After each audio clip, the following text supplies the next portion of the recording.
বর্মশাই এসে বলছে কি এখানে আর থেকে লাভ নেই, কারণ এখানে আজকে সবাই গার্লফ্রেন্ড আর বয়ফ্রেন্ড রয়েছে।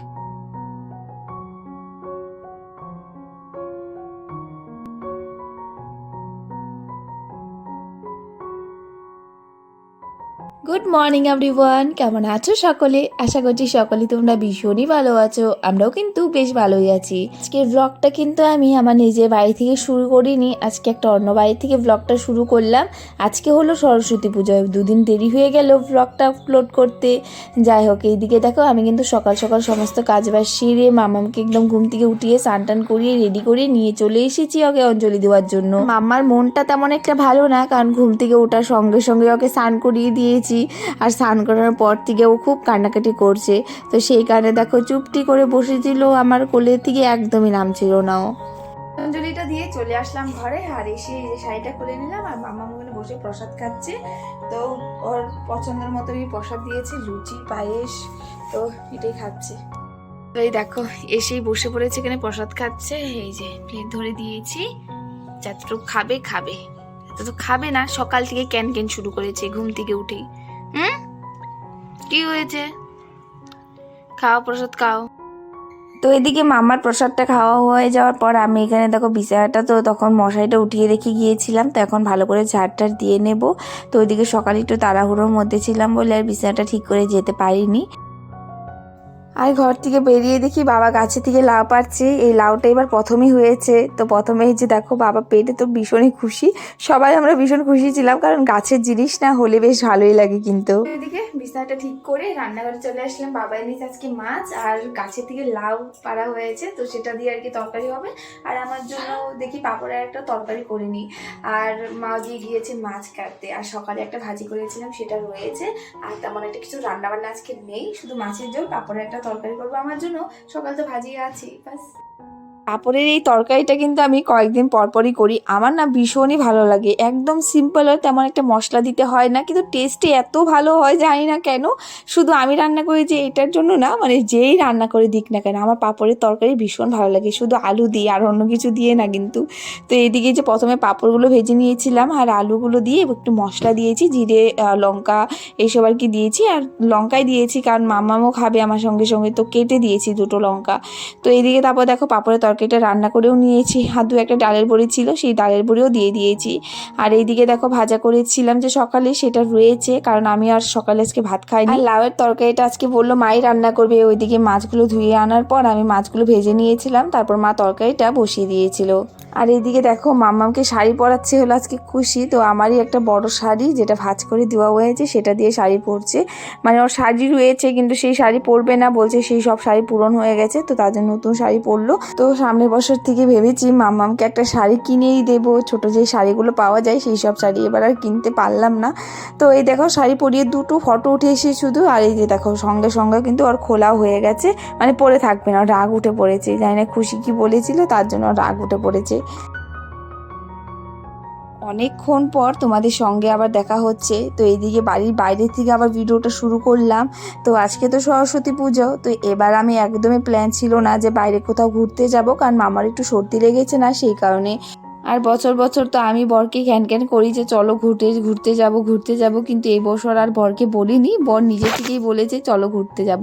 মানে ও দোকান বন্ধ করে চলে এসেছে, আর আসার পর বলছে কি তাড়াতাড়ি করে রেডি হও, সেই কারণে কিন্তু বাইরে থেকে আর বলে আসা হয়নি। তো চটজলদি করে রেডি হয়ে আমরা মন্দিরে চলে আসছিলাম।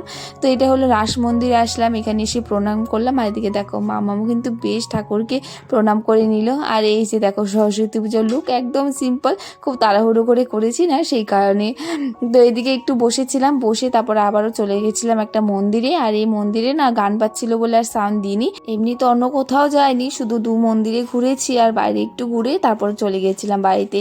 তো এইদিকে এই মন্দিরে এসে কিছুক্ষণ বসে রয়েছিলাম, মামামও বেশ খুশি হয়ে গেছিলো। আর এখানে এসে দেখো রাধাকৃষ্ণকে এখানে দেখেছে না, বেশ জড়িয়ে ধরছিল, মানে ওর মনের মতোই আর কি একটু মজা করলো। আর আমরা বসে বসে তাই দেখছিলাম আর কি। আমারও তো ঘুরতে ভীষণ ভালো লাগে, আর আমার মাম্মামের জন্য অনেক কিছু কিছু বাদ দিয়ে দিই, কিন্তু এই যে তাও যখন যেখানে পারি মামামকে নিয়ে যাই, কারণ মামামও ভীষণ খুশি হয় যখন ও কোথাও বের হয়। আর এখন কোথাও বের হলে না আমার একা একা আর একদমই বের হতে ইচ্ছে করে না, কারণ দেখো মামামও ভীষণ ভালোবাসে যখন ওকে আর কি কোথাও নিয়ে আসি। তো ওকে ছেড়ে যখন কোথাও যায় না, মনটা যায় না কেমন একটা করতে থাকে, মানে ভালো লাগে না আর কি, যেন শান্তি পাই না। কিন্তু ও সঙ্গে থাকলে বেশ ভালোই লাগে। আর আজকে সরস্বতী পূজা বলে অনেকেই কিন্তু এসেছে মন্দিরে, নয়তো এমনি এমন একটা ভিড় থাকে না। কিন্তু আজকে সরস্বতী পূজা বলে সবাই কিন্তু ঘুরতে বেরিয়েছে। সকাল দিকে তো আরও ভিড় ছিল, এখন একটু কমে গেছে অবশ্য, কিন্তু এই সময়টায় আসাতে বেশ ভালো হয়েছে, তেমন একটা ভিড়ের মধ্যে পড়তে হয়নি।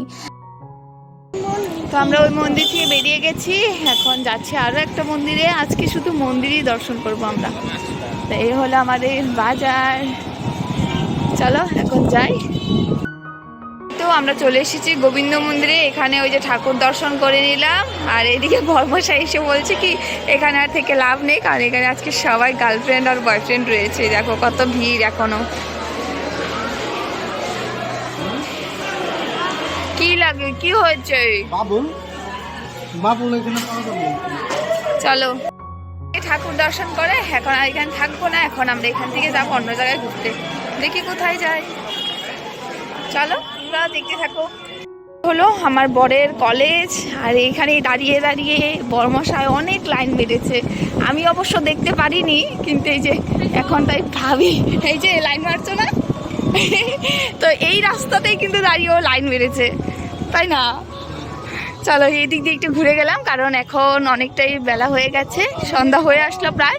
তো এখন লোক নেই, বর্তমানে একটু কমে গেছে, নয়তো এই দিক দিয়ে পুরো রাস্তা একদম ভর্তিই থাকে। চলো এখন আর একটু ওইদিকে ওদিকে ঘুরে তারপর যাবো হলো বাড়ির দিকে।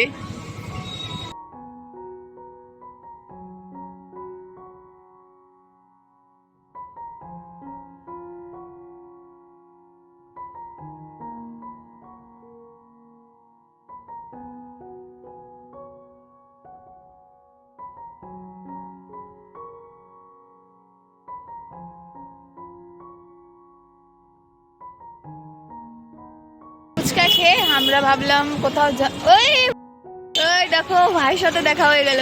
এই তুই আর ও কেন ভাই? ভালো আছো? হ্যাঁ ভালো আছো।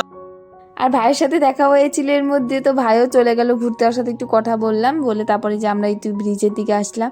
তো এদিকে অল্প কয়েকটা ফটো উঠবো, কারণ আমরা একদম আর ফটো উঠতে পারিনি। আর দেখতেই পাচ্ছ সন্ধ্যা প্রায় হয়ে গেছে, কয়েকটা ফটো তুলে চলে যাব বাড়ি।